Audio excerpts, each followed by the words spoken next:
Hi friends, welcome back to my channel.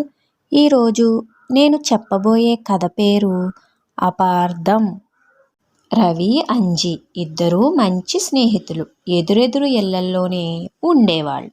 కలిసి ఆడుకునేవాళ్ళు, కలిసి తినేవాళ్ళు, కలిసి బడికి వెళ్ళడం, కలిసి హోంవర్క్ చేసుకోవటం, ఇట్లా అన్నింటా కలిసి ఉండేవాళ్ళు.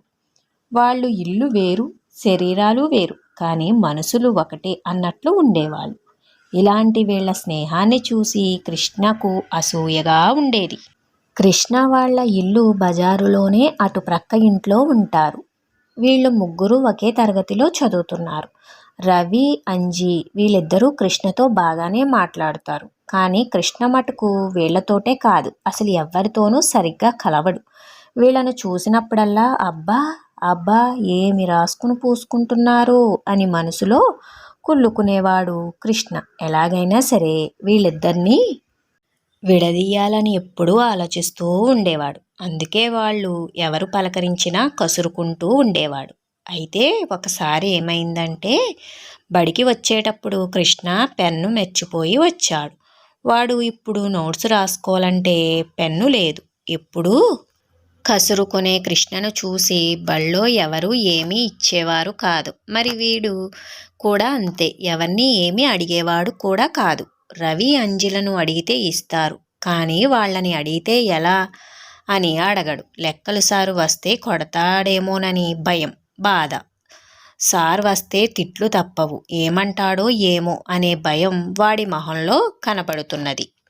ఈ విషయం రవి గమనించాడు. అయ్యో, వీడేదో టెన్షన్లో ఉన్నట్లున్నాడే అని కృష్ణ ఏంట్రా అలా ఉన్నావు, ఏమైంది అని ప్రేమగా అడిగాడు. ఏం లేదులే, అయినా నీకెందుకు అని కసురుకున్నాడు కృష్ణ. వాడి సంగతి తెలిసిన రవి వాడి ప్రక్క వాళ్లను అడిగి విషయం తెలుసుకున్నాడు. తన దగ్గర ఉన్న 2 పెన్నుల్లో ఒకదాన్ని తీసి కృష్ణకు ఇవ్వబోయాడు.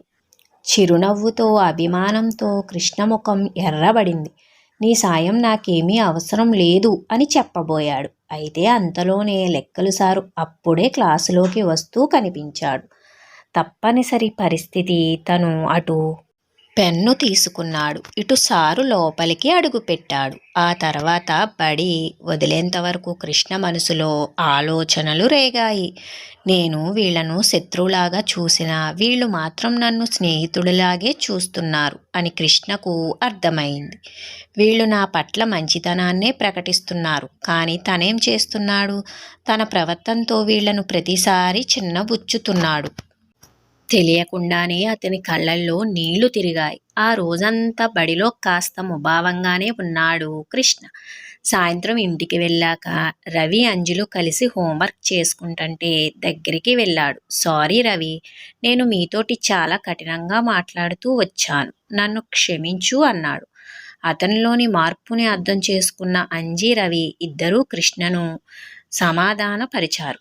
ఏమున్నదిరా, స్నేహితుల మధ్య క్షమాపణలేవి అక్కర్లేదు, కలిసి సంతోషంగా ఉందాం, ఒకరికొకరం సాయం చేసుకుందాం అని చెప్పారు.